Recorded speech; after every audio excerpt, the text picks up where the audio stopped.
No! No! No!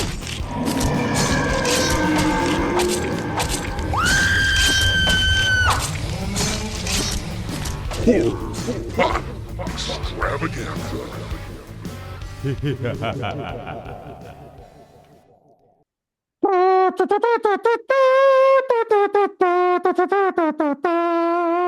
It's episode 50, the horror pop extravaganza.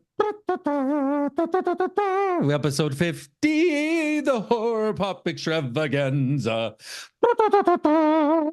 It's episode 50, where the macabre meets the mindful. It's episode 50,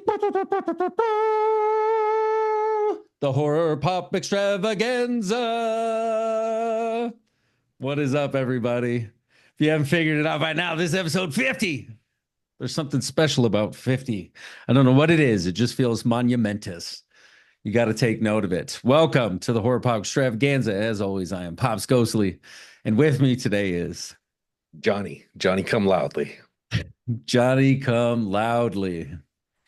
That almost has a trumpet, like deserves a trumpet. Like you come into town, here comes oh come loudly. Johnny come loudly. Then after like a week, everybody in town's like, shut the fuck up. We get it. You're getting off. Who gives a Come quietly, Johnny. Johnny, please. I can't do it.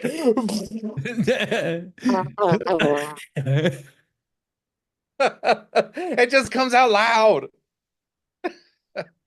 Oh, what a better way to kick off episode 50, man. This has been a cool ride so far. It's been sweet.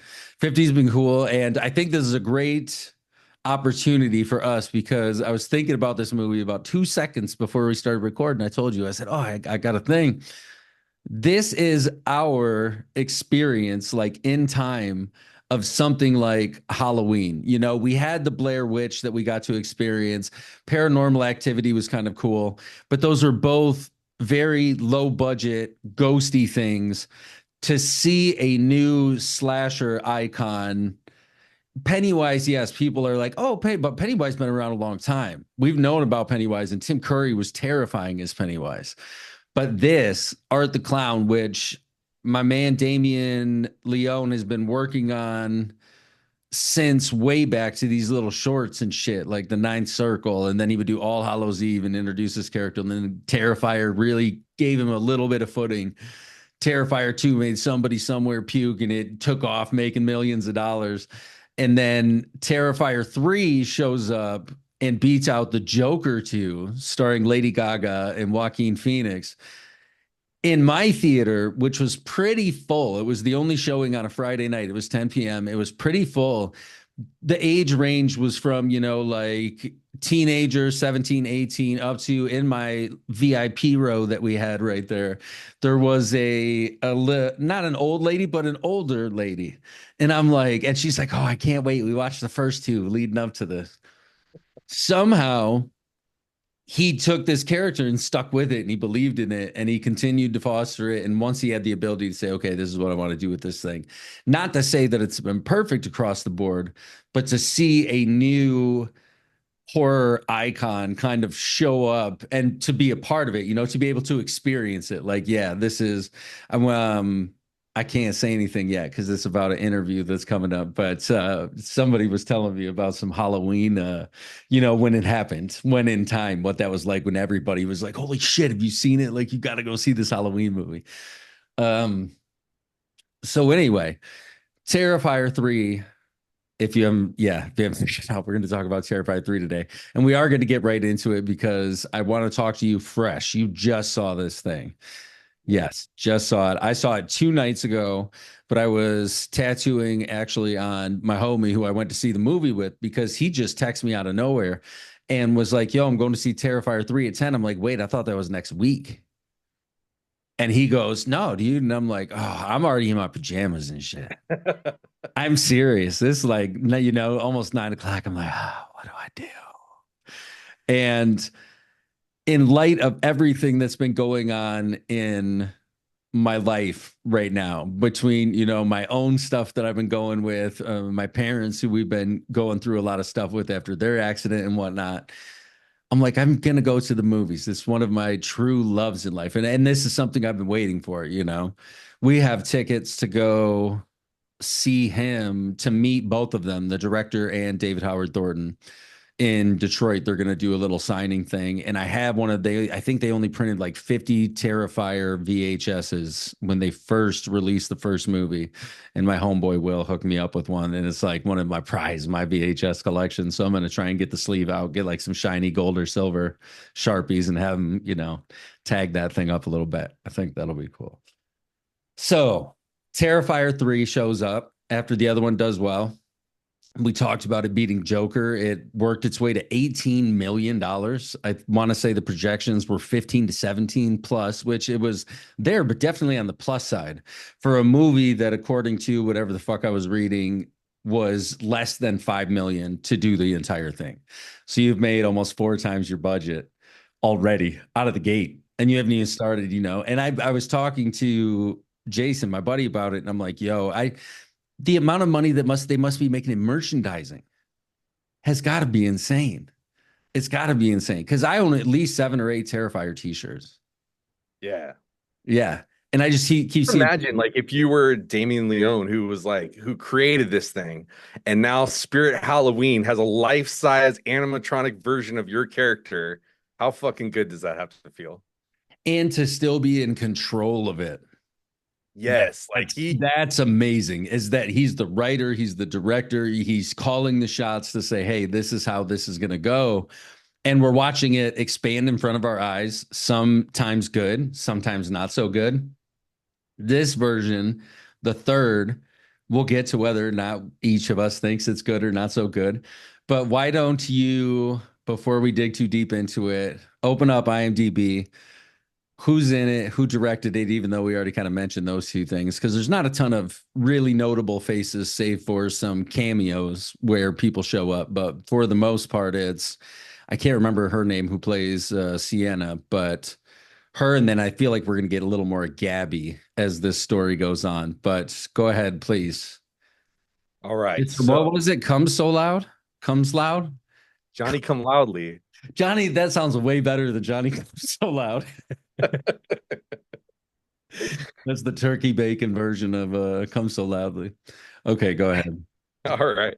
So, like you said, the main character in this, and came in Terrifier 2, is Sienna. She's our final girl and our hero.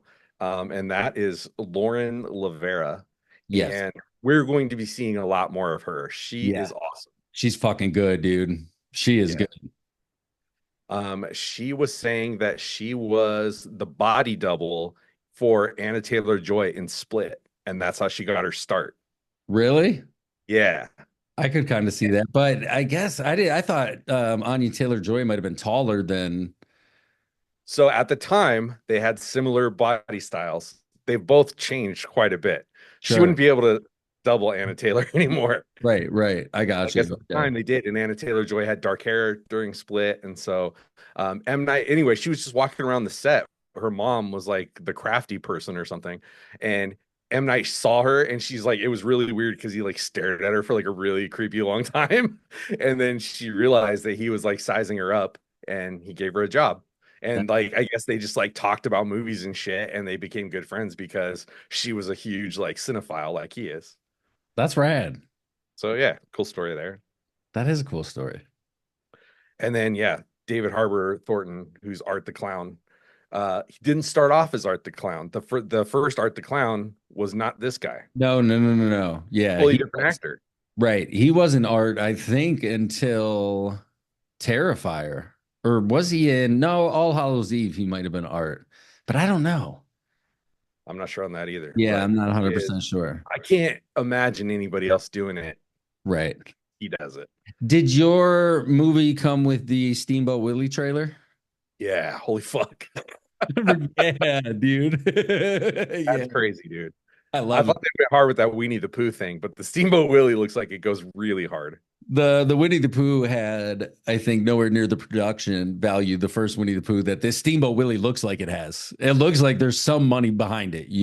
It's not just, hey, this thing went into public domain. We got 150, 250 grand, maybe half a million. Right. This looks like got a couple $1 million behind Steamboat Willie. And he gets to play the Willie character, it's cool. Oh, David Howland Thornton Yeah, does? yeah. He's playing Oh, Steamboat Willie. sweet. Yeah, yeah, That's awesome. I'm looking at a picture of him right now. He's a fucking attractive fella. yeah. The fact that he's art, that's crazy. I don't see art underneath there, but he does it, and he doesn't speak a fucking word. Right. Uh, and like you said, Gabrielle or Gabby was really great in this. That was Antonio Rose. We'll be Yeah, seeing more of her. She was I'm really sure. good. Elliot Fulham plays Jonathan, her little brother. I don't know, kind of a throwaway character, but So he was in the second one. They had that whole final battle and he got slashed up and stuff like that by Art. I think they did right by the character, give him a little bit of stuff, but in my opinion, he's not, the star of this show. So do something that you got to do with him. And they thought they did it in a pretty wild fucking way. yeah. Samantha Scadiffi plays Victoria Hayes. Woo! So she's been around since like All Hallows Eve. I love to see that, he's keeping these people who were down since the beginning. Because I want to say I think she played the babysitter in All Hallows Eve. Yeah. Yeah, she did. And so that's cool that she's still maintaining this character from the first movie, even though it's more like something took over. Spoiler alert. I'm just going to say it up front because we're going to have to talk about this. It's the only Can't way do you this. could really, yeah, we're going to have to talk about it. So I'm sure a lot of you just want to hear us talk about it and don't want to have to experience it. Right. Yeah. Oh, but spoiler alert, we will be saying a lot of things about this. Do we want to spoil the cameos?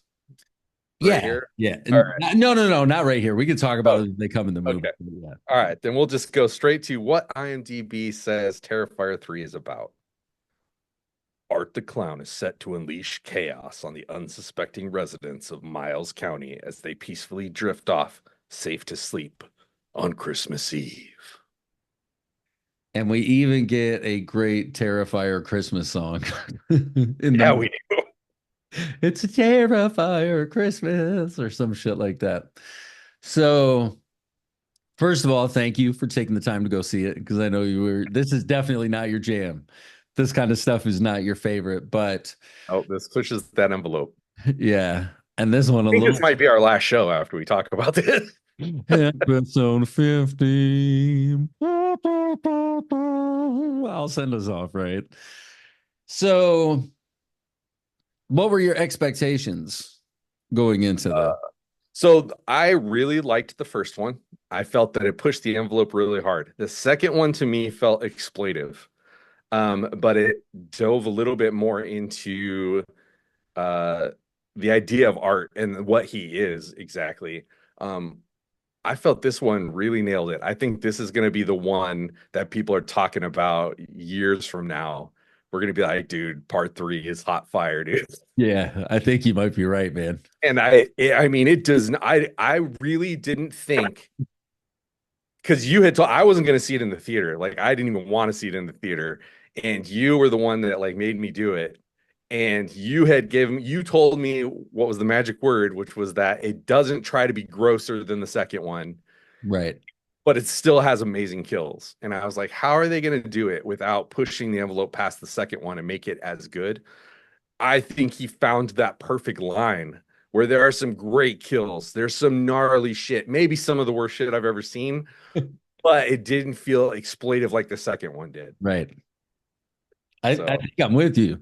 Jason and I were having the conversation on the way back from the theater, like, yo, it's like between this and the first one, which one is the better? And I think this one shows up not only in, I would say more than anything, it shows up in its production. Yeah. You can see the money in the right places, bringing in some talent, probably people who wanted to be in this shit since it's gained a cult following already. There's Art the Clowns everywhere, Art the Clown tattoos all over the place, the sunglasses, not the sunglasses, all kinds of stuff.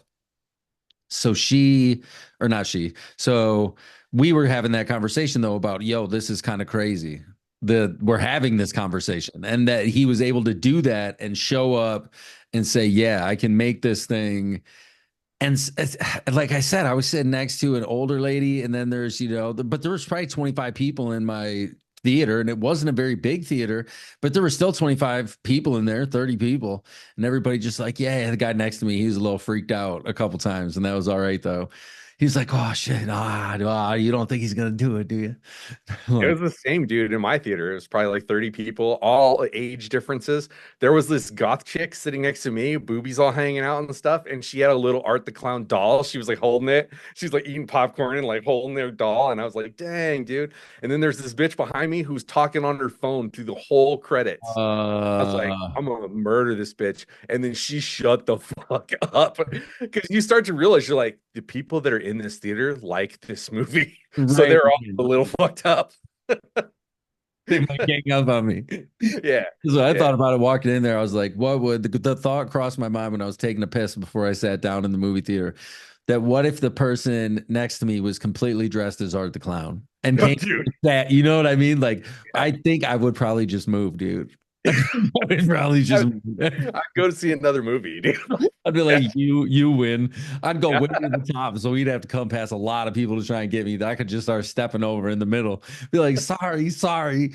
Get out of here, Art the Clown. But yeah, it was a great audience though, for the most part. People chilled out. There was the stuff here and there. I think that's what horror movies give individuals, is an opportunity to experience something scary from a safe distance.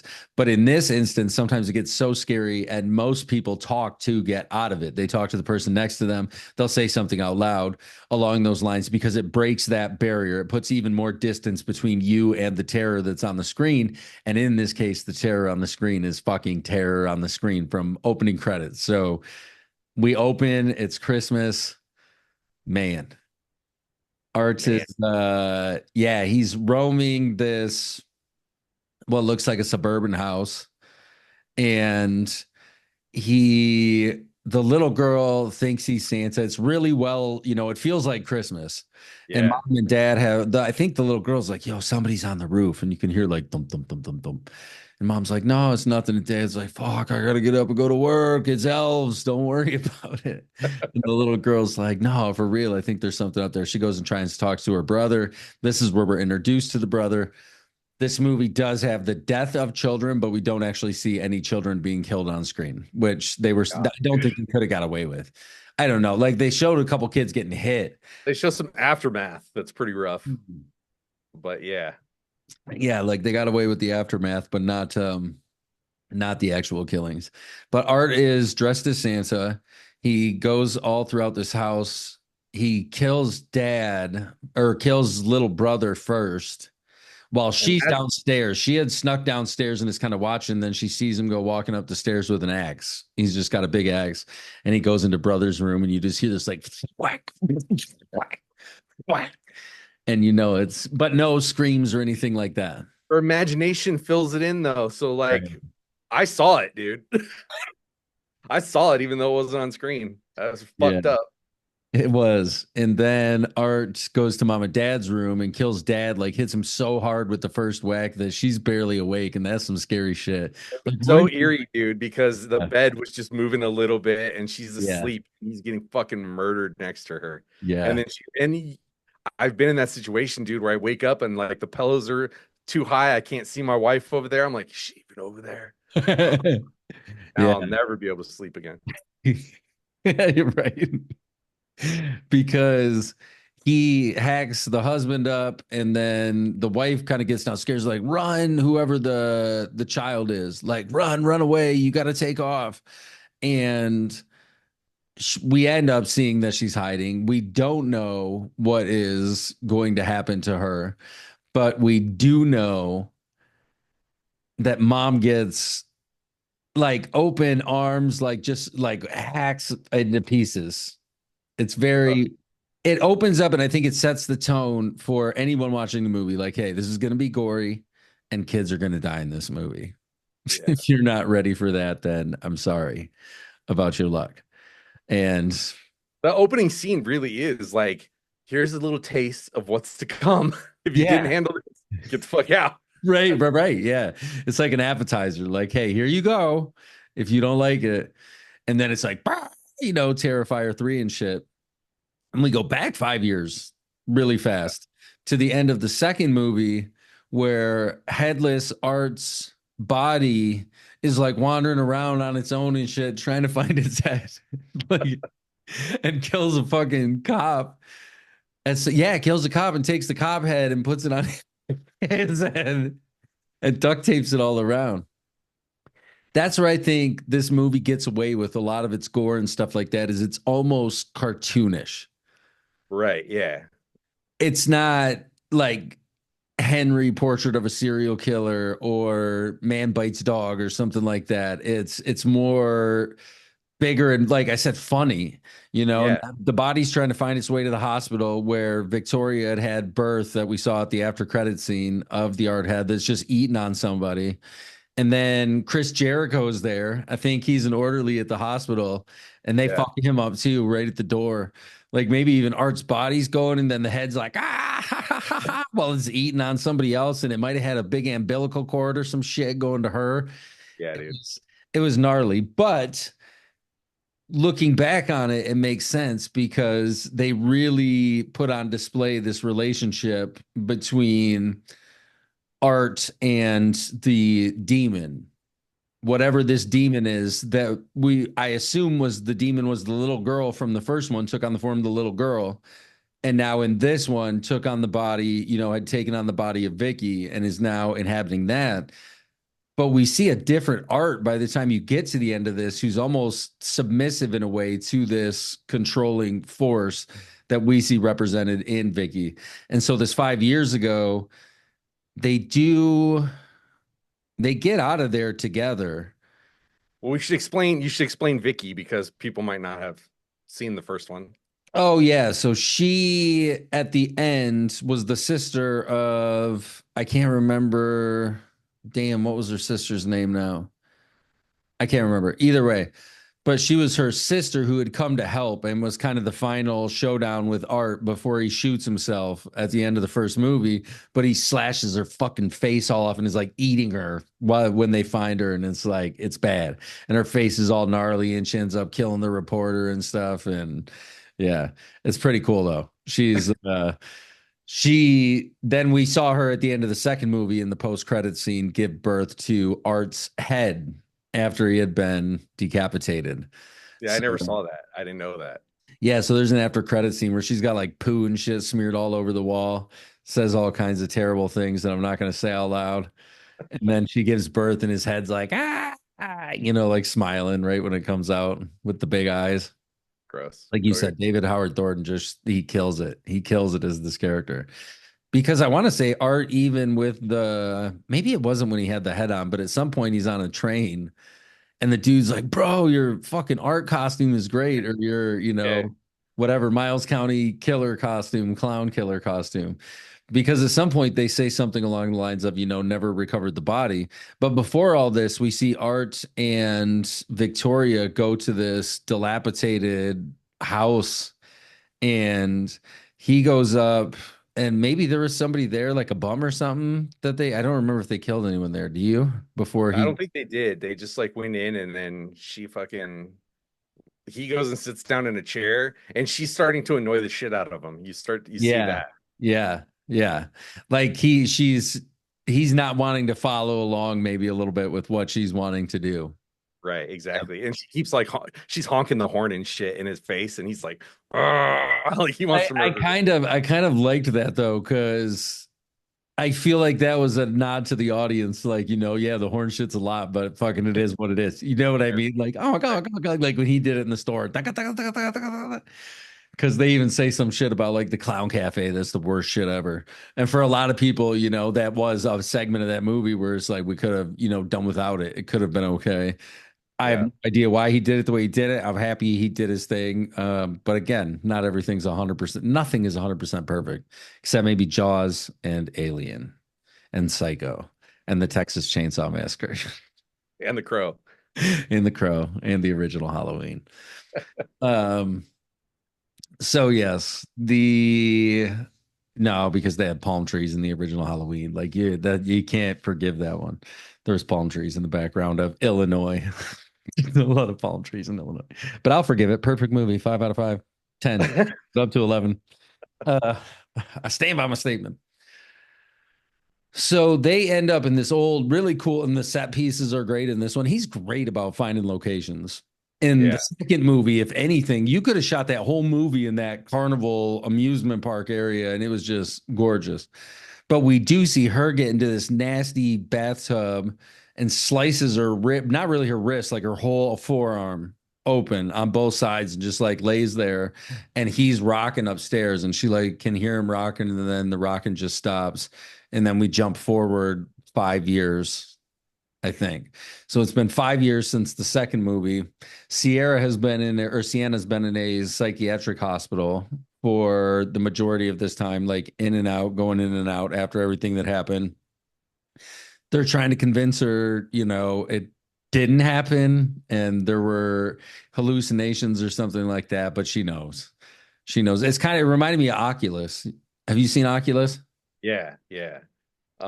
Yeah, like the idea that like there wasn't like a massive crime scene Right. Yeah. and But then there was also nobody saw total art. hell and all these other things. But we're also now introduced to this idea of art not really dying. He taped a guy's head on and wandered around like, and he had Right. white eyes. They were just like staring all goofy with duct tape all around his neck. And so, but we get Sienna as battered. She's gone through the first battle of war. Hmm. This was her first test, but it's not the last thing that's going to happen. But we do, I don't think we ever find out about the little girl in the cupboard at the beginning, do we? We just assume she died. Yeah, yeah. Yeah. Because he goes and sits down and he's eating cookies and milk and just like Yeah, having a great time.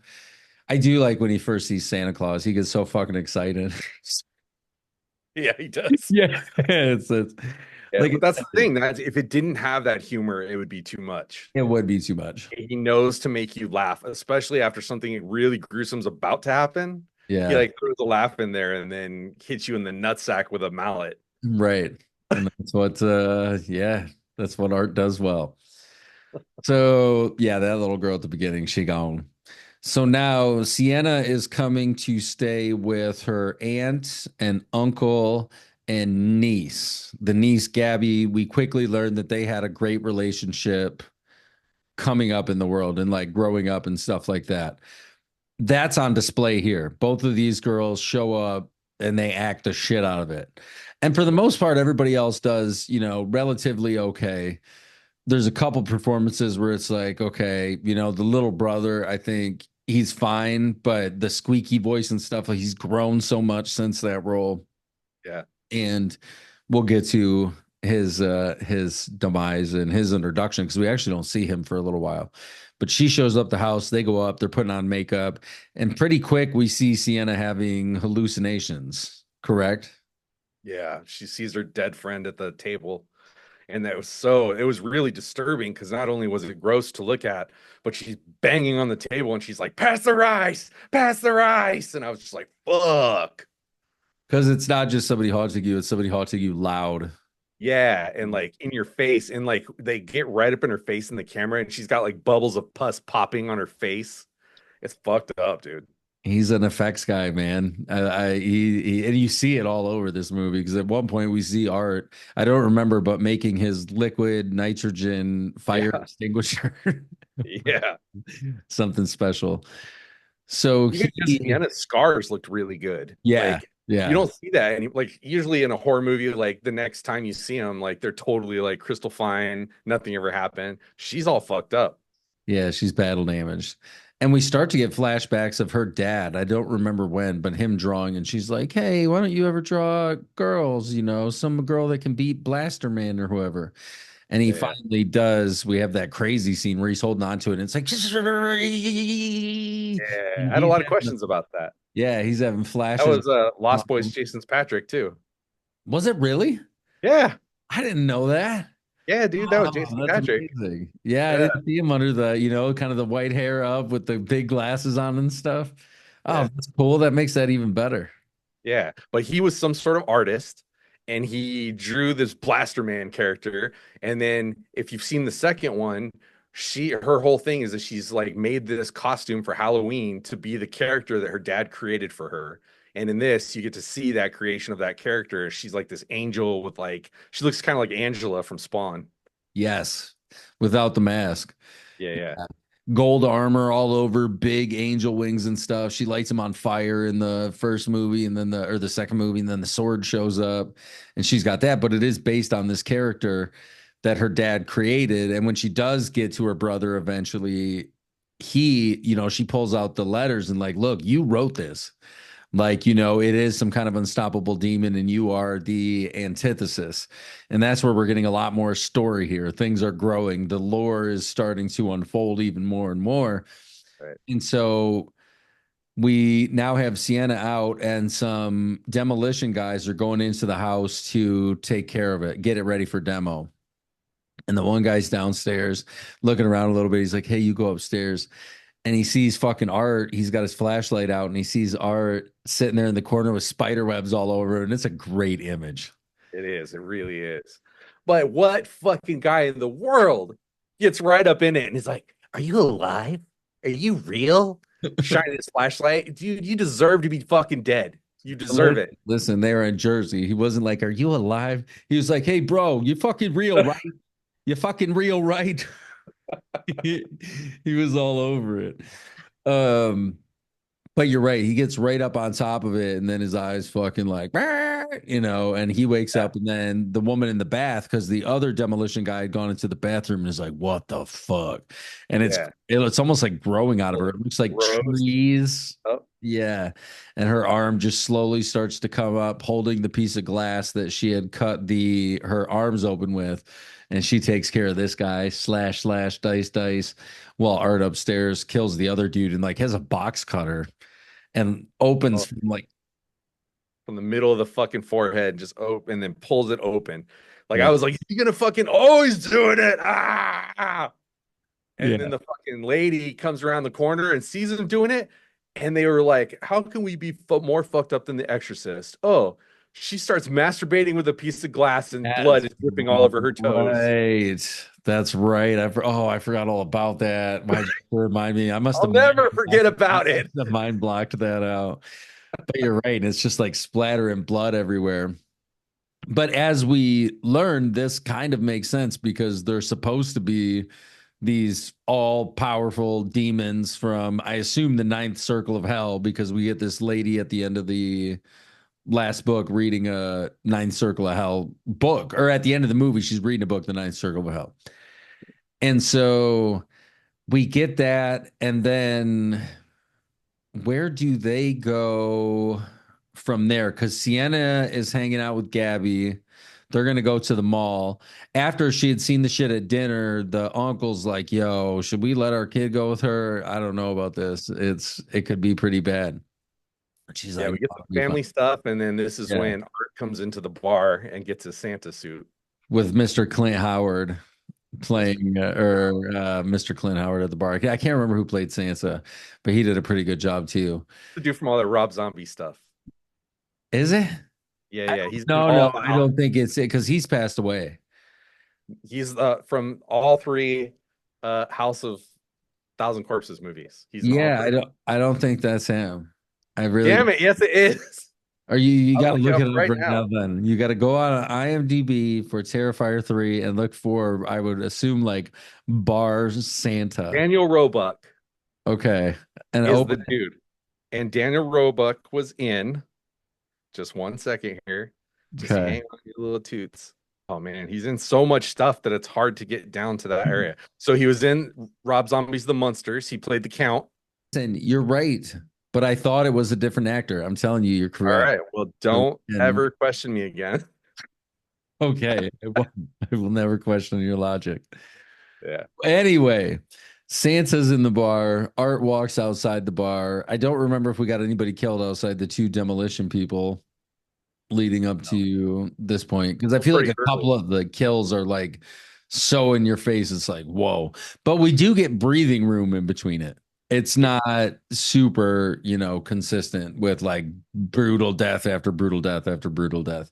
At some point, we do see her brother on campus at the wherever university. I don't remember. They're at some college. He's at some college. Yeah, it's Sigma Cum Loudly or something. I don't know. I think it's my alma mater. I hope to win down Cum Loud in 69, you Right, know. right. Yeah, you had to pledge come loud. But yeah, he's got a douchebag roommate, and then his roommate's girlfriend is probably only fucking the roommate because she wants to get to this other kid because she has a podcast. Go figure. Right. And she wants to interview him on the podcast. She is a true crime, her and her friend. And so this is like a big deal, though, everything that happened. And this girl and her friend, we do see a little snippet of their podcast. And it's like, oh, I think she did it. You know what I mean? She's fucking covering the whole shit up and whatever. There's something, I believe he's given a little bit of a fuck you to like the true crime. I hope Sure. so, because that's the way I took it.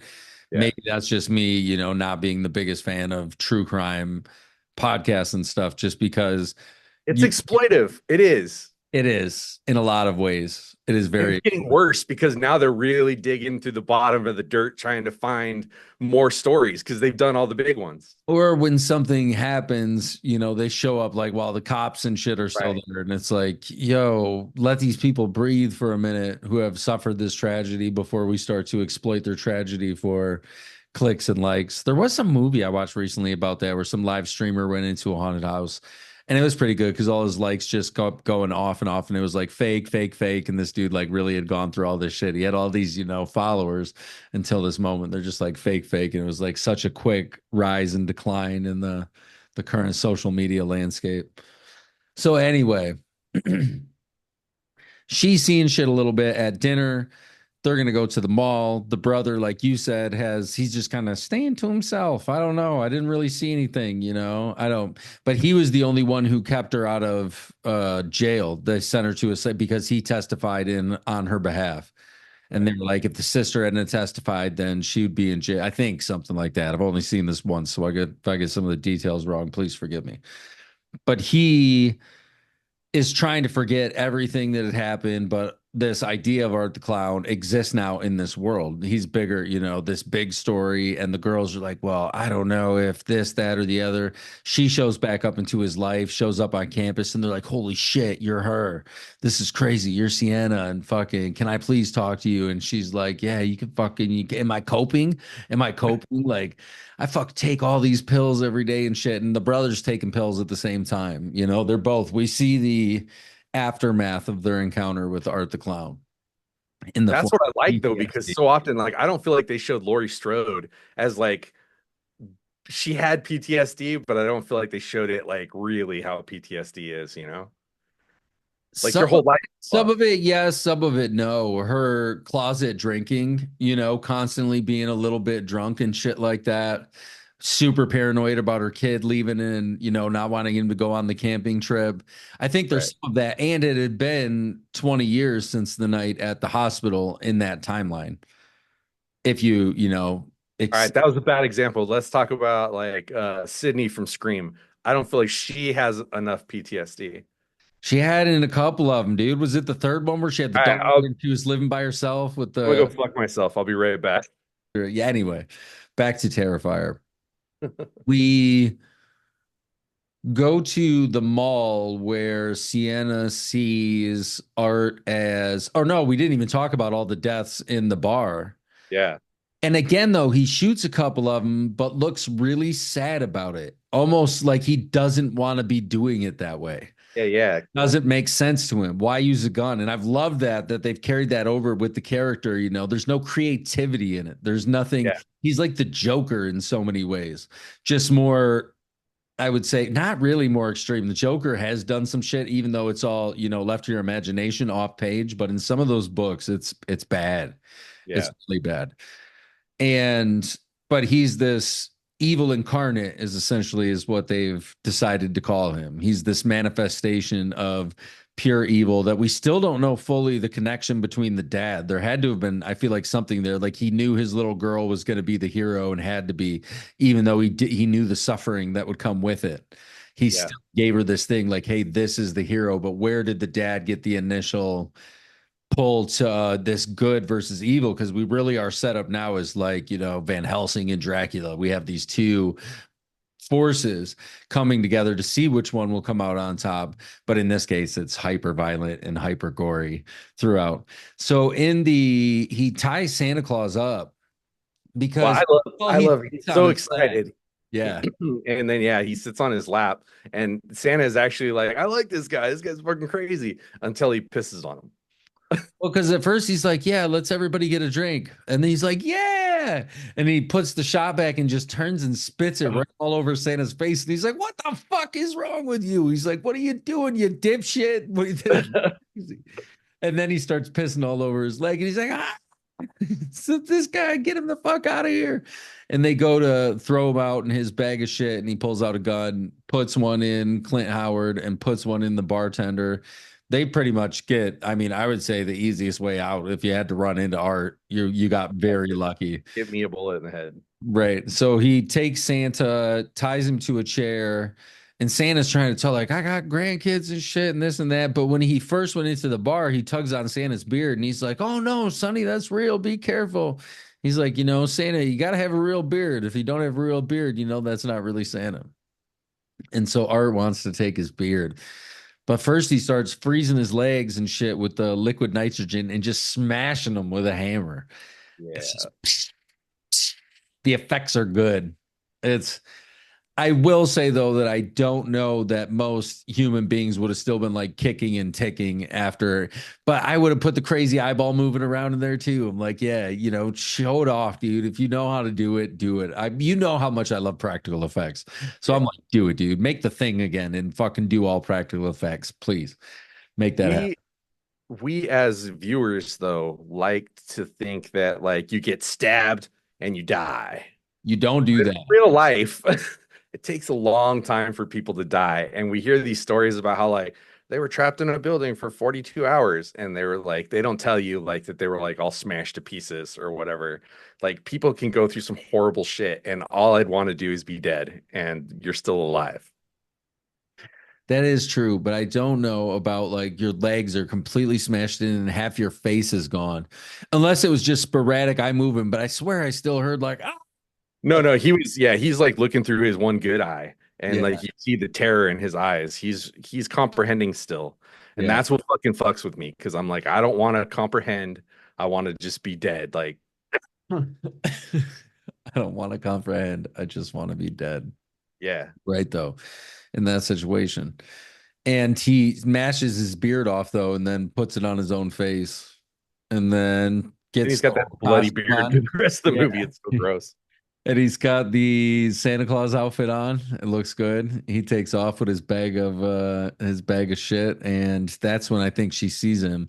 I don't where did he get the head though? Like the Santa Claus head. Didn't show that. I bet that's from a deleted scene somewhere. You think so? Yeah, because I don't remember that either. But Where that the was creepy as fuck too, though, that mask that he was wearing. Yeah, she's in the clothing store, some boutique type store with her niece, and the music starts getting real loud, but she's the only one who can hear it. And it's like the Clown Cafe, da da da da da da da da da da da. And then she looks out, and yeah, this Santa Claus comes walking, from a long shot, and maybe a somewhere in between long and mid shot. Either way, that's irrelevant. But she, you can see the whole door, the whole opening that goes out into the main walkway of the mall. And the Santa walks right into the center of the frame and then turns and look at her, but with like this fucked up head on. That's somewhere in between a Halloween mask and a Santa Claus mask because it really is pretty scary. Yeah. But he likes it and goes to the Santa display thing. Doesn't go to get her. Doesn't go to get her, but goes to the Santa display. Santa's going to take a break. We see the Santa that's up there, and Art goes up with a whole bag full of shit and just sits up there and waves at the little girl like, "Oh, hey, little girl," and she's like, "Oh, cool." And he's like, "Present, present," he doesn't say shit. And maybe he had a box and he gives her a box and she gets what she wants. He's like, "What do you want?" And she says something and he pulls it out. And then he's giving gifts to all the little kids and they're all like, "Yeah, yeah, yeah." But here's the thing that this director does so well is that he can demonize people right before they get murdered so that you kind of are like, yeah, fuck those people. Because all these little kids come running out of line. At first, it shows them standing in line, and you see the parents don't give a fuck. They're on their phones. They got other things they want to be doing. They don't want to be in this fucking line waiting for Santa Claus. And then the kids are all a bunch of spoiled little pricks. And so you're like, yeah, fuck them all. Which we do see, and it's Oh, like you said, yeah, we don't see any kids actually, blown up. I've seen movies, like there are really extreme horror movies out there that show like kids being killed and shit. And it's really tough to watch. And Western audiences will never accept that. They'll never be like, yeah, you can show that in 2,500 screens.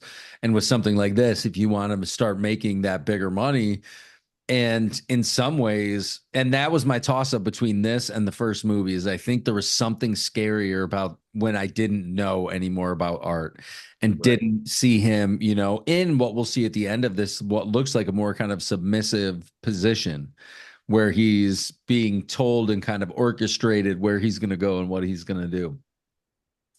So anyway, the kids are opening up all their things. And then the one kid, as soon as I saw that kid opening that box, I said, I know exactly where this is going. Yeah, me too.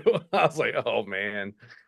And we just get in a huge explosion everywhere. And then to your point, we see little body parts and little things and stuff like that in the Little aftermath. hands. Yeah, It's rough, dude. it is rough, which is crazy. What's even rougher is some people like they live their life like that, in like war torn countries and shit where it Yeah. sucks. And that's like the reality, you know what I mean? Like the odds of you getting blown up by a fucking demonic clown are very slim. But there are Right. people actually living in places where like bombs go off and your little brother or sister gets fucking blowed up and shit. Well, and that's what I'm watching it. And this was the part where I started kind of having those thoughts where I was like, what is wrong with all of us sitting here paying money to watch this shit when it's happening in real life? And I'm like, is it like, what is this fascination behind it? And I mean, I'm enjoying the shit out of it too. I was just saying, fuck those little kids. I hope they get blown up. And then they did. And I was like, oh, yeah, so bad. So I wrote a paper on it in college. I'd have to revisit it to see if it still holds true. But when I was in undergrad, I wrote a paper on the relationship between actual terror in the real world and perceived horrors and what is represented on the screen. And they usually go pretty freaking hand in hand with the Right. stuff that's going on because we can experience that similar horror, as I've said before, from a safe distance. We now Right. have a gap between us, and normally it's in a room full of other people. Because I tell you what, even sitting watching this movie by myself would have added another layer of like, fuck, like what if somebody did walk in? I'd have picked a seat somewhere. I'd have been tucked down low, probably my hoodie on and shit. I went and saw The Dark Knight Rises the day after it happened, like the day after that shooting happened. And I remember being in the theater, like kind of in the back and being like, fuck you. But that was the world we live in, man. Yeah.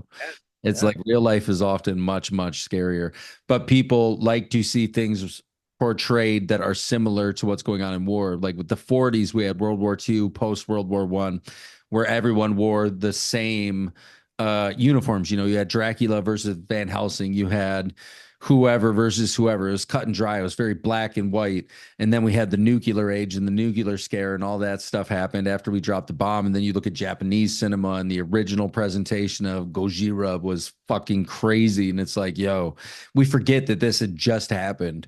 And so it reflects that in so many ways. And then we get Vietnam era and you've got the Texas Chainsaw Massacre, Last House on the Left, where it's no longer black and white warfare. It is it could be your neighbor. You have no idea who it could be.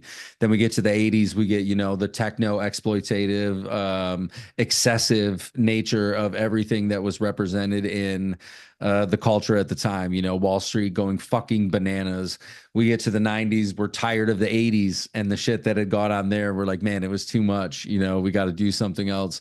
And now we start talking about horror in a different way. We've got this meta level of things going on where we're even mentioning it, but it's still Even with after post 9/11, with a lot of your torture porn type or your hostels and things like that were reflective of the shit we were hearing about in the news. Like people are getting their fucking heads cut off, dude, and it's fucking chaos over there. And there's terrorists, you don't know who they are, they could be anybody sneaking up behind you. That was the shit we were hearing all the time. And again, it was reflected there. And so it seems to follow that pattern. And I think this, I don't even remember where we started, what scene we're at in this, but I think, oh, the kid's getting blown up. Yeah. It sucks, but it is also a reflection of the world that we currently live in. It is the world we are living in that we got to try and do something about. Start with the individual, but either way, a bunch of kids get blowed the fuck up at the mall, and then they interview Tom Savini, and he's like, Oh yeah, they do. yeah. And he's like, oh man, I was just over here, and then all of a sudden, and then I saw a creepy fucking clown over there, fucking walking away with a bunch of shit. And back at home, I think Sienna sees a news report. Yeah. Yes. Her uncle is watching it on TV and he's just like, fuck, man, this sucks.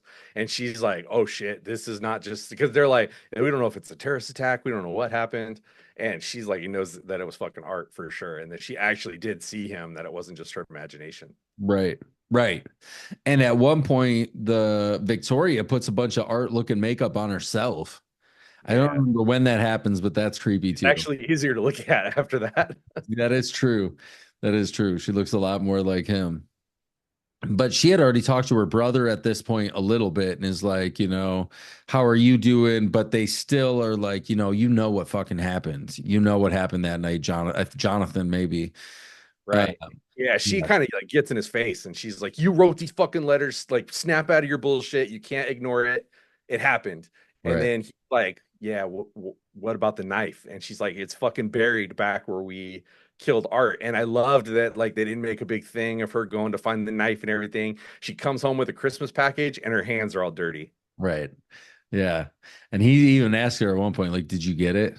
And she's like, yeah, I got it. Yeah. Don't worry about it. And it's a knife. And again, the actress here, she just fucking kills it, dude. Yeah, she really does, dude. She's so good. I've been to conventions, right after the second one came out, I was at a couple conventions and people were all dressed up as her with the wings and the sword and shit. And then a bunch of the little clowns, with the fucking, I missed that, dude. I wanted to see the Yeah. little girl with the ponytail. And I think the little girl whatever the little girl with the ponytail was, is now in Victoria. Victoria is the new vessel for the That's what I was evil. thinking. Yeah, I'm kind The of that's little girl, dude. I wonder. I have to go back and watch the second one and see if the little girl is like the leader of Art, because you don't really think that because just the dynamic that they have. yeah. But I think that's what they were getting at, was that I that's like thought the woman. yeah, that's the whatever is driving him, or saw the potential to be like, okay, you can be our you hear that Midwest you can be our champion in interdimensional Mortal Kombat against good versus evil. Oh, That's dude, how long until Art is in Mortal Kombat? be sick. He's already in Call of Duty. You can run Is he? around with, yeah, fucking Art the Clown and shoot shit up. Art the Clown, Michael Myers, and Sam from Trick or Treat, which are all fucking cool. But that's neither here nor there. This did remind me of that scene in. Did you ever play any of the Call of Duty games? Mm-mm. So there is one where you play as like the terrorist side and you're in an airport and you're just fucking mowing down civilians. And it asks you, like, do you want to play this? You know what I mean? Like, this could be some crazy shit. But again, reflection of the world we live in, where terrorism is fucking running rampant and seems to be easier and easier with technology getting to what it is, sadly. So anyway, Art blows a bunch of kids up. She's freaked the fuck out. Convinces, because she's telling him, like, well, he's coming, like you said, he's coming. We got to get the fuck out of there. We got to get the fuck out of here. Convinces them to go to, or no, he goes to get the brother. The uncle is supposed to go get the brother. Yeah. And he calls from outside and he's like, oh, hey, where are you? And he's like, oh, I'll be right down. But then we had seen Art. Oh, yeah, because he goes into the dorm and kills those two kids that are screwing in the we got to get to that part. But he's going to find Jonathan. It is Jonathan, right? Yeah, the brother. Yeah. So Art's going to find Jonathan. It seems like he's sent though, like you said, and he even like holds the door open for people and shit. He's very charismatic through all this. It's almost like going back to the silent era. You know what I mean? It's asking someone to be a silent actor and say, okay, what made fucking Buster Keaton super cool? What made Charlie Chaplin super cool? What made all these cats super cool? And it was that they could act with their face, they could act with their, just general body composition and things like that. And we get a lot of art being funny in this. As you said, I think do believe and agree with you that it makes it a bit more palatable to see that. That's what separates this from other shit that is considered, extreme horror or whatever. So he opens the door, he goes into the dormitory. We don't see what happens when the uncle gets there, but we do see two kids, the girlfriend and his roommate. And she's walking around like, oh, I've got to get this fucking interview. Like, you've got to do whatever it takes. And he's like, I don't know. He doesn't seem too bad for a little while. He's like, I don't know. I think you should leave this fucking kid alone, man. Like, Yeah. this is, it doesn't seem right. And she's like, no, this is everything. This will take us to that next level. Sell my soul to the devil to. And she starts giving that very, I don't want to say typical, but kind of typical response that you get when there's like, I want to get inside of his head. I want to know what makes him tick. I want to be in the same room with him. And it's like, you really don't want to be in the same room with some of the people that you're talking about. You No, don't dude. want to, yeah, you're not ready for probably what that level of evil feels like coming off of another human being where you can feel it.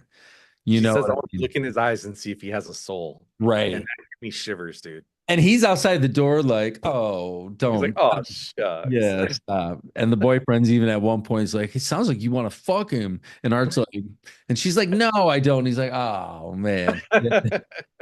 So we do see a much more a clown, very much being a clown, how a mime would be a clown or how one of these cats would be a clown. And he's being funny right before he does something horrible. And boy, does he horrible it up. But again, I love this because it felt like he was throwing it in the face of everybody. It was like, oh, they had a naked chick upside down, cutting her in half in the first one. It's like, oh, yeah, I'll cut a fucking dude in half the same way, dude. Dick and balls flying around everywhere. Most prominently in the camera being chopped in half Yeah, with a chainsaw. with a chainsaw, dude. He makes Voorhees and Krueger and Leatherface look like pussies. That's why I said this is our last episode. How can there ever be a scarier villain than Art the Clown?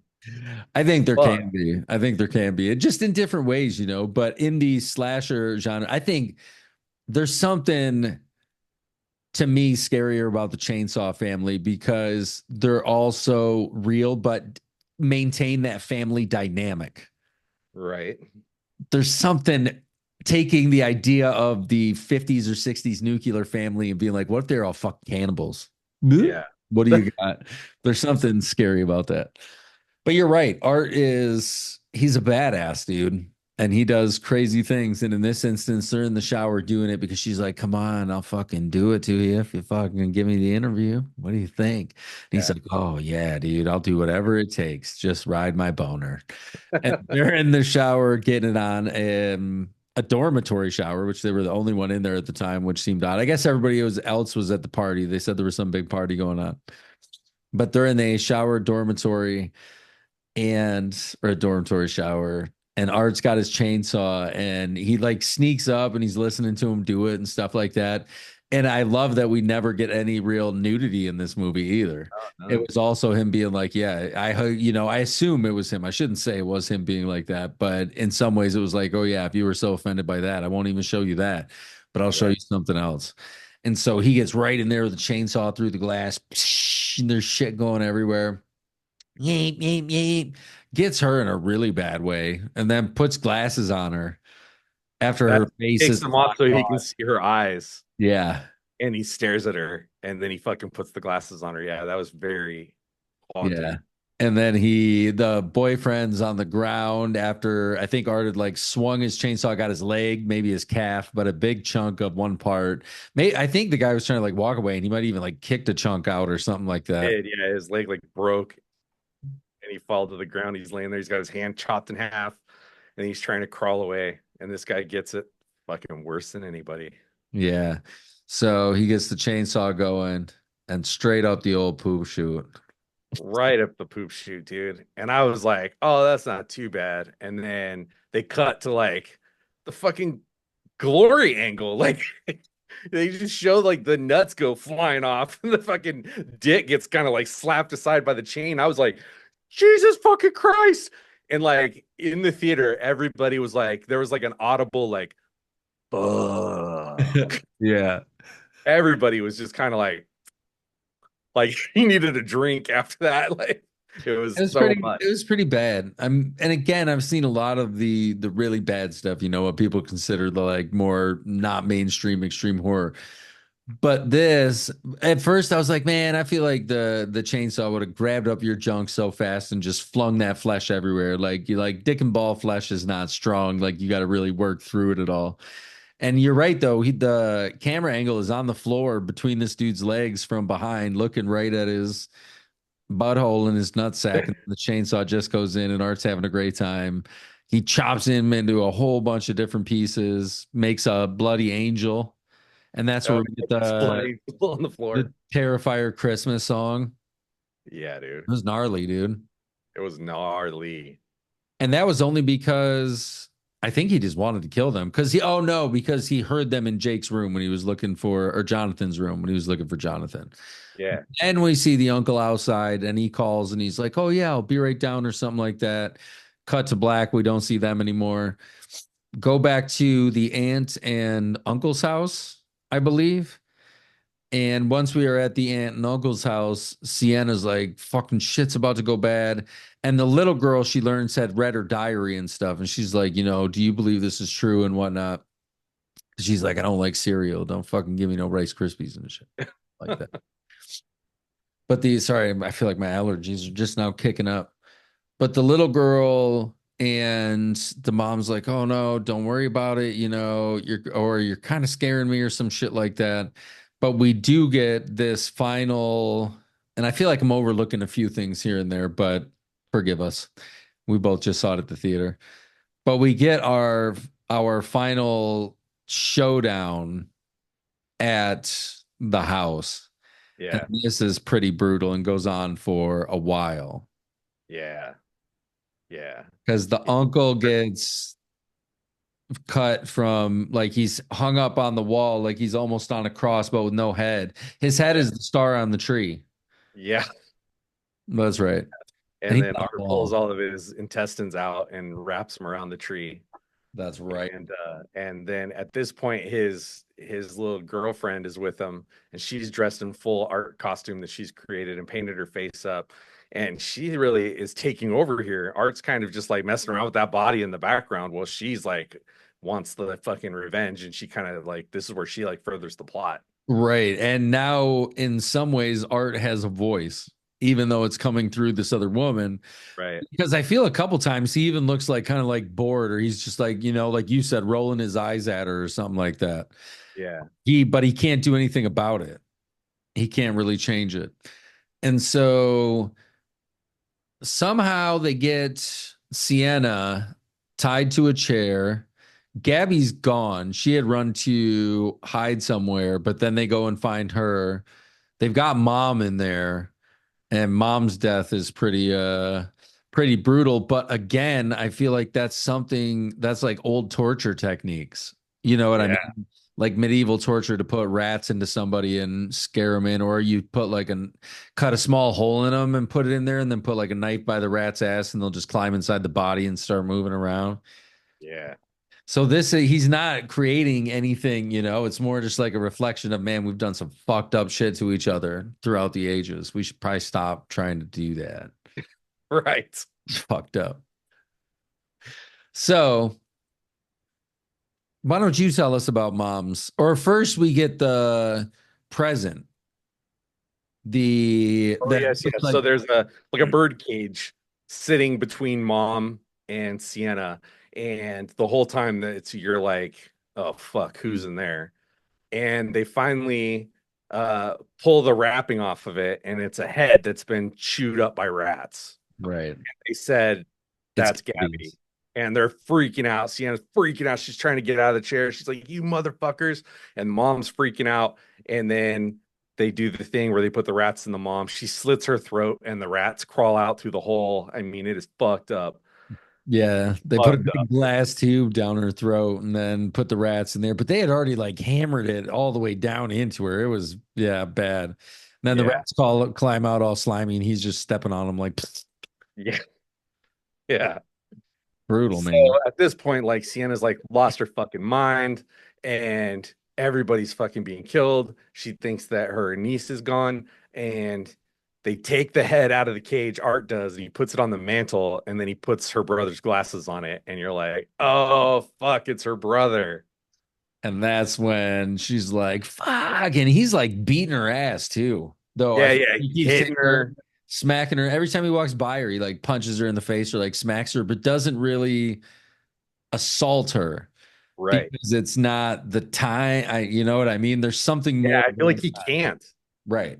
Like they have to, they even, well, the other one says, the ugly bitch says that she has to break her down enough so that I can take her over. Cause she's like, Right. I'm gonna get inside your body and I'm gonna do twice what I did to this bitch, and like points to like the body he's Right. in. And Right. there is this whole thing where he like fucking grabs her and starts going inside of her, and her eyes change and shit, and she's like shaking and everything, and she fucking like pushes it out like Ash. Like he Right. can't be, they can take him over, but they can't like keep it. And they said, okay, but you're not weak enough yet. And this is after she had put the crown of thorns, like beat it Oh into her yeah, head. yeah. And then she's like, or they got the little girl and they're like, well, we're just going to kill her in front of you now, too. You know, Yeah, we will because they're break like, you she's down the to, last thing that's like keeping me from taking her over. So let's fucking kill her. And then I can't remember what happens, but she something. says, can I give her my Christmas present or Yes, yes, something along those lines? yes. And so because the niece read the diary, she knew the importance of the sword. She already knew she caught her when she was sneaking the present under the Right. tree. Because Like I don't know if we said it, but Sienna wrapped the sword as a Christmas present and put it under the tree. to hide it in the house. Really cool, like angel wrapping that really stood out from the other presents and shit. And so she's like, yeah, she's like, let her open her present. Let her fucking do it. Because the more they fuck with her, like the more they've got you. Right. And he like starts to break her hands into little bits as she's opening the present up. And we must, Victoria is the opposite of Art, where Yeah. Art is more clowny and like he's enjoying what he's doing. She's like, you fucking bitch. Like, this is going to be the end of our war, you know, speaking in a very real, very straightforward voice. You know, we are at war here, me and you, because she even tells her at some point, like, oh, you ain't no savior or something like that. So now we They have say cosmic when she kicks forces. her out, when she pushes her soul out of her, she says, she's like, oh shit, I see why they picked you because you are strong. Right. And you're like, oh shit, like who picked her and Who all. picked her? And Yeah. that's the thing. Yeah. And I knew we weren't going to get answers to some of this stuff. I Yeah. knew we weren't going to, and I was okay with it because we got answers to some of the other stuff that I was like, all right. And when the projections came out and seeing the initial responses to it, and I'm pretty sure they already confirmed a fourth one. It's going to happen. So we might get Art the Clown every Halloween for a couple years now. You know, make it seven, a He solid says he's not seven. gonna do more than four. He's Really? he's done at four. Art will probably live on, but he's done at four. Which I think in some ways, you know, now he has the ability to probably make those movies he wants to make, you know, branch out and do a little. This was his baby that he raised this thing into something big and was like, okay, now go frolic and play. You're part of it. You're part of the horror zeitgeist forever, or at least until all humanity is wiped out and the earth is engulfed by the sun and there's nothing left. So none of it really matters. But for now, it's fucking awesome. No, so you're right. She tries to do the like Shang Tsung thing, like your soul is mine, and starts to take it from because do we see her take the soul of somebody else? I didn't see that. Yeah, maybe. Yeah, I don't know. But she's trying to take this away as Sienna's still like tied to the thing or some shit. And then or no, I don't know. But somehow she gets the sword out of the package and she slice and dices Art real fast. And so he's kind of fumbling around. And how does Victoria takes a hit somehow? Because I know she's like weak or something like that. Because isn't this where Sienna and Art really kind of fight it out for a bit? I feel like she fights with Victoria first and kills Victoria, and then Victoria's face starts like you see her eye go dim like the Terminator, That's right. Yeah. but then her face melts and it opens up a portal to hell, and then Right. the little Gabby almost falls into it. But at first, the little girl's like just sitting at her mom's feet, like, mommy, mommy. And I thought that was weird. I remember that being strange. Like, this kid's like for real in shock because the mom's got a fucking 4 foot of tube coming out of her throat. Yeah, Doesn't look good. turned into a Yeah, human. she starts melting away as Sienna is stabbing Art and shit. She's got the knife in him, and this girl just slays, dude. She's like, ah, Yeah, yeah. screaming, and you can see the anger and the passion. Really great kind of an ending, but then this portal to hell opens up. Gabby falls down and she's just barely hanging on the edge. Oh, Sienna, don't let me fall. So she has to stop fighting Art and goes to save her. And she's like, we got to use the knife. At first, I thought that the little girl had gone bad and was just trying to trick her into getting the knife, Oh, like the that demon or was weird. something had taken her over. But she's like, okay, use the knife. So Sienna's trying to hold it by the blade and it's just sliding through her hands. And then Gabby's trying to hold the handle. She's trying to pull her up, but it's just the blood lubricating the huge cuts that are happening in your hand, trying to hold that kind of pressure. You would think She after falls everything down. you've seen that like something like that wouldn't even bother you, but it still was making my ass twitch, dude, when the blade was sliding through her hand. Yeah. It's knowing those right things that bother people. And then Yeah. you just put those on display. So she falls and she's like, And Sienna. she's got the sword with her, so Sienna doesn't have the sword anymore. Right. And then we turn around and you're like, oh shit, what's she gonna do without the sword? But I think this is when Art's gone. She sees the Oh, windows open. wow. Yeah. He rolled out and ends up on but she yells in the hole. Sienna's like, I'm coming for you, Gabby, or something along those lines. She looks at her hands and they're cut a la the crow, and then it closes because they said that the sword can kill evil and it can never hurt her. Right. Yeah. So her hands end up closing completely shut, or does she even have more power than we know about and is just getting stronger and unlocking it? But I couldn't help but be Dude, what pissed. about the fucking gnarly blacksmith in that weird scene with the or the virgin? Oh yeah, dude, that was trippy as fuck. And I don't know what that shit was. It looked like the orcs from Lord of the Rings, like down in a pit, just like ding, ding, ding. And he looks over at her. She's having this vision. He's just like, Yeah. and there's a Virgin Mary statue behind him, and it yanks on his chain and then goes right back to being, but not a statue, like something you'd see in somebody's front yard around Christmas time in a nativity scene. But then it goes back to like hold him on his chain and he just stares at her and then goes back to Tingin. And I'm like, oh, is this some kind of new armor or some shit that she's gonna, or a new sword? Is there something else that she's gonna be able to? But Art ends up on a bus with a lady reading the Ninth Circle, which I believe is in reference to Dante's Inferno and the Ninth Circle of Hell being the worst of the worst, where the absolute like most terrible people ever go to be tormented by the devil himself. Right. And I'm not sure, but I think that when it showed the back of the book, that Victoria had written that book. Oh, really? Her picture was on the back, which you would only get from the first one. But it's been so long since I saw the first one, I wasn't sure. But I think that's Yeah. what I thought. Ah, So okay, that'd be cool. I mean, I hope so. I hope there's all kinds of little nods in that. And was there any kind of again? He just gets on the bus, right? And we he gets see on the bus and he's like really dazed and fucked up still, like he's like half his dead. eyes are like half, yeah, half dead almost, and he Rolling smiles back at her. and he fucking pulls the little horn up and fucking his eyes like snap back and he smiles. Yeah. And is that was there anything else with, Pretty is sure that, that was credits. is that where it rolls credits? Yeah. And they play that fucking Halloween song again, that Christmas song. Yeah, the Terrifier Christmas. Really smart to release this. You already have a version of Art the Clown at Halloween time. People can watch the first Terrifier. Put this one out now. You get all the people excited about it right now, but then Christmas rolls around. It's like, oh, yo, let's watch Terrifier 3 again because it's genius, man. If they're smart, they'll do it came out of Halloween and it'll be on VOD by Christmas. I hope it hits VOD on the 31st. I think the last one did on Halloween, so you could watch it on Halloween day, but it might get exclusive streaming rights to Screenbox. They had it with the second one for a little bit of time. I think it was even like there before you could, buy it like digitally or anything. Yeah, so Terrifier 3 out of how many chainsawed nutsacks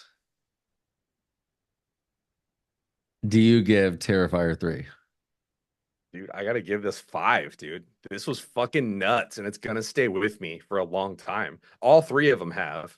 Yeah, This one is the one that I think is gonna be like, this is the one where he fucking found his tone and like added to the lore, but like it was like lost. Like they gave you a little bit, but you have like 10 more questions now right. going into it. And Only I making, love it. yeah, if he's only making four, so you get a five. It's up there with Jaws. So if people are like, come so hard or comes for Longfellow, Johnny comes fellow, Why is it always Longfellow? because I like Longfellow deeds. It's always Johnny. Johnny comes along. I'm just gonna let you come up with my next 10 names because it's Johnny Come Loudly. Johnny come loudly. It's loud. Right. Okay, so for Johnny come loudly, this is a 5 out of 5. This is the scariest movie I've ever fucking seen. That's I awesome, dude. I'm glad you're getting to have that experience. You know what I mean? Like even as an adult, yeah. you are able to come to this stuff and be like, holy shit, like this is fucking crazy. Yeah, which This is is crazy. This is what I imagine like your whole childhood was like. And I will not fucking lie. At one point, I thought I heard somebody like behind me, and I was like, is somebody fucking with me? And I turned and like I saw the corner of my chair and I fucking flinched in my seat. Like I was and I was like, God damn it, I hope nobody saw that. fantastic. I'm going a solid 4 out of 5. This really is, I think, this is up there with if you consider trilogies and shit, The Empire Strikes Back. Like I think it is, and there might be something super cool coming at the end. I hope there is, but this is a shining moment in the Terrifier lore up until this point because this character's been around for years and years and years. He's been, pushing Art the Clown. And this one just does it in all the right ways. You get the different sets, you get the different people who come in who want to be a part of the movie. There's probably some other cameos that I didn't even catch or forgot about, because it was happening fast. Yeah. But overall, yeah, it's good, man. And I hope it continues to. Can you imagine, 5 million, even if they could do like 50 million on it? Yeah, man, that's the thing is that like money talks on this shit. So like this is gonna, if It's nothing already else, talked though. It's already talked. The opening weekend to do 18 million on 5 million. You can already say, okay, here's another five. You know what? We'll give you another fucking 2.5 million. We'll give you 8 million on top of that. You've still made $10 million. mhm. That's a lot of This is money. the golden age of horror right now that we're living in. Like One I of feel them. like One of them. horror has become, yeah, for sure. Because there's an 80s thing and then there was like a 90s thing with like Scream and stuff. 70s there was, and then the 40s. You've got all the 30s. There's shit all the way back to the 20s and even before that. I'd like you to watch. But Like right now we're in a place where like there's so much fatigue and everything else. I feel like that's when horror sneaks up on you. And like this is the perfect time. The world is the fucking scary place to be in right now. And yeah, they're coming up with all of this horror that is magnifying that. And it's a cool time to be a horror fan. it really is, man. It really is. And like you said, Art the Clown is everywhere. The character has just exploded in regards to presence. I mean, Right like you up there with said, Freddy, Jason, right. Leatherface. You know? You've got and the beauty is here is that he doesn't have to worry about what we have with Paramount and all these guys and Dimension, Miramax, whoever owns all the different rights to all the different Freddys and Michaels. And, I don't even know who bought out New Line and had all of that shit now. But he just has it and like, okay, I'm gonna make it just how I want to make it. And that's fucking cool. Cause you're gonna get something. And it's nice in some ways. I think he listened to the feedback from the people who watched the second movie and was like, yeah, that, that Clown Cafe shit was too long. Some of it Yeah. was like too fast, like it was too gory for some people. And even though this is really gory, by the third time going into it, most people know what you're getting into. And I think for him, he could have taken it up, to fucking Yeah. 11 if he wanted. Yeah. It's like art spinning around with a chainsaw in the nursery and just have things flying everywhere. But in order to continue to grow as a filmmaker and for this to have a commercial success, you have to take all that stuff into consideration. And I think this was just like knocked it out of the park. And it's going to continue to do well. Even if it only does another 10 million, it's already made so much money. It's crazy. And then VOD will hit if they release it at the right time. Everybody will pick it up for Halloween time. Horror fans will be all about it, convention circuits, all that shit. Like I said, we're gonna go meet them both. It's gonna be cool. And because he's doing the photo op in full costume, so he's That's almost too scary. I don't know. because he's gonna stay in that character too. Yeah, he's not going to talk or anything. He's going to be a fucking weirdo. Ugh. Yeah. No thank No fucking thank you. Okay. Um. So the mindful part, shoot, I had it on my phone and I don't have it anywhere else, so I can't look at it what it was supposed to be. So maybe it's supposed to be something else. You know what? Well, we'll go back to what I was talking about at the beginning of the show because I think that's important too.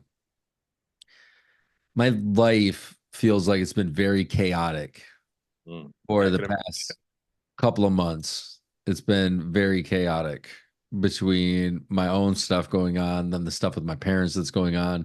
I'm talking to the insurance people about, hey, are we going to have to retrofit bathrooms? Because, we got to build a ramp so they could get up in a wheelchair, but the front door might not be wheelchair accessible. So we got to put a new front door in, do all these other things because the recovery is going to be really long for them. And it was cool. So my buddy Jason, like we become really good friends. I met him. So he was in the shop, one of the shops that I was working at previously.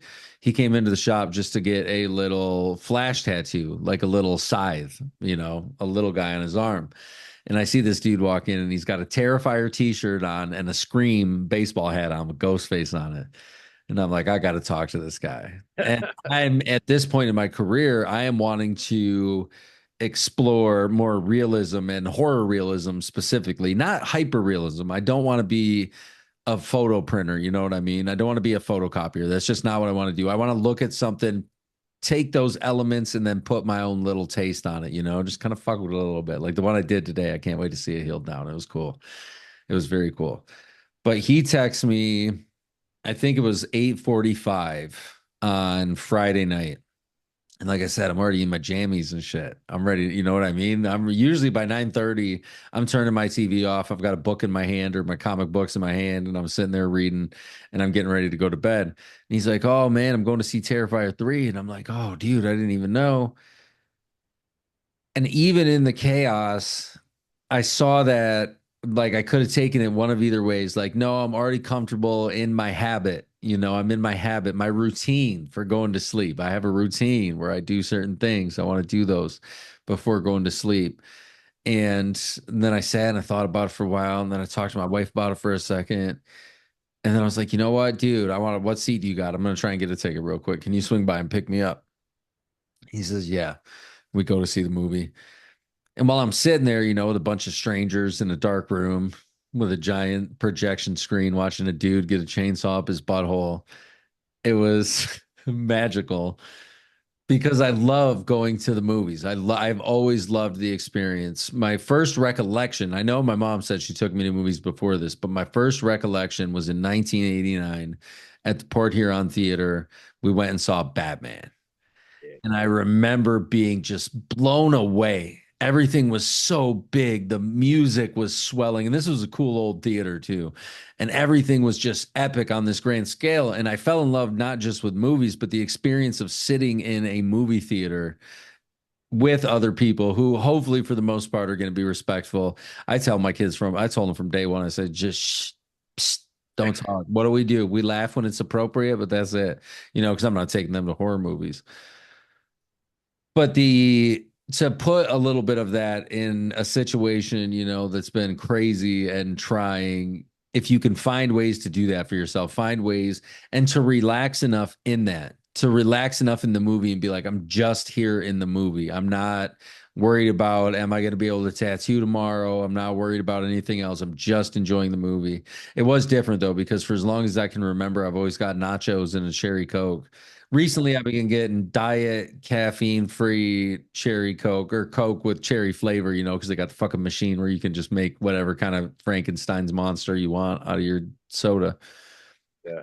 So this time I just got a bottle of water and I just sat back and I just watched the movie, and it was super fucking cool, and there's something really magical for me about seeing a movie on the big screen and doing that.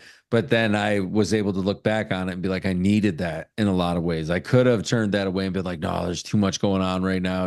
I shouldn't but you got to give yourself some time here and there to relax, even if that is for me, it's a movie theater. For somebody else, it might be, something else, something completely different. But to find those opportunities of like, yeah, this is where life is still pretty cool, like even though it's chaotic everywhere else, this is where life is pretty good. And the movie theater's always been that place. I can remember a few movies seeing Titanic, me and my buddy John, who taught me to tattoo. We went together. His mom drove us because we were young and shit. And I do remember them turning down the thermostat super low once the boat went in the water and like froze out the theater. And I was like, that is so cool. When I worked at a theater, we were showing I Know What You Did Last Summer, or I Still Know What You, one of them, one of the two. I think it was the first one, but we got the full rain slicker and everything in the hook. And we used to hide behind the screen and wait and, until some good parts come out and walk down the aisles and stuff. People be jumping all over. Fuck, It was great. So I've always had that love, and it was a good experience. So I think it's nice every once in a while just to celebrate the little things that can be really cool if you let them. If you don't, go sit there and then worry about. I saw the kid next to me checking his phone a couple times. I'm like, dude, just watch the movie. Just get lost in it, man. Just get lost in the movie. But he didn't do it a ton. He was all right. Yeah, he was all right. The people around us weren't too bad. Some chit chatting here and there, but I think that's to be expected in a movie with that level of intensity. I don't know if you're ever old enough to see that movie. There's a lot of people that I think are not ready for You've done it. You've done it. So just go see 2 and 3. And big news, we got a big Halloween episode coming that's going to drop on Halloween Day. So please, we'll probably throw a couple little preview videos or something out for that shit. But that's going to be cool. So I'm going to go to bed, maybe get something to eat and then go to bed. But for the Horror Pop Extravaganza, episode 50, I've been Bob Scosely. I'm Johnny Come Loudly. Come loudly, people. Come loudly.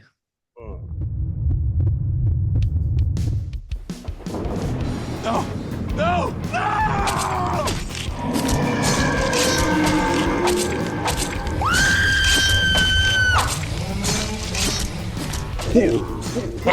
Extravaganza.